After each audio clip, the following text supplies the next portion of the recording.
Hi everyone, আমি সঙ্ঘমিত্রা। তো এখন চলছে শ্রাবণ মাস, আর তোমরা তো জানো বন্ধুরা যে শ্রাবণ মাস মানে হচ্ছে বাবার পুজোর দিন। বাবা বলতে ভোলেনাথের দিন। দেবাদিদেব মহাদেবের পুজো চলে এই শ্রাবণ মাসটায়। তো পুরো শ্রাবণ মাসটাই প্রত্যেকটা পাড়া থেকেই কিন্তু কোনো ছেলেরা মেয়েরা সব একসঙ্গেই যায়।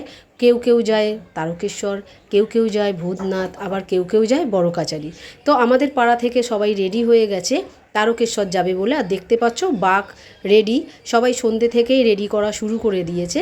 কারণ হচ্ছে সব তারকেশ্বর যাবে। এদের মধ্যে আমার ভাই আছে, আমার দাদা আছে, পাড়ার সব ছেলেরাও আছে, আমার দেওর আছে। তো দেখতে পাচ্ছ এই যে ছেলেরা সব রেডি করে এবার বেরোবে, পুজো করছে, করে বেরিয়ে পড়বে তারকেশ্বর। আর এরা বেরিয়ে গেল তারকেশ্বর, একদল তারকেশ্বর যাচ্ছে।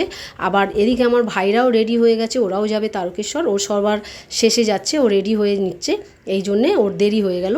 তো চলো, ভিডিওটা ভালো লাগলে অবশ্যই লাইক কমেন্ট করে দিও বন্ধুরা।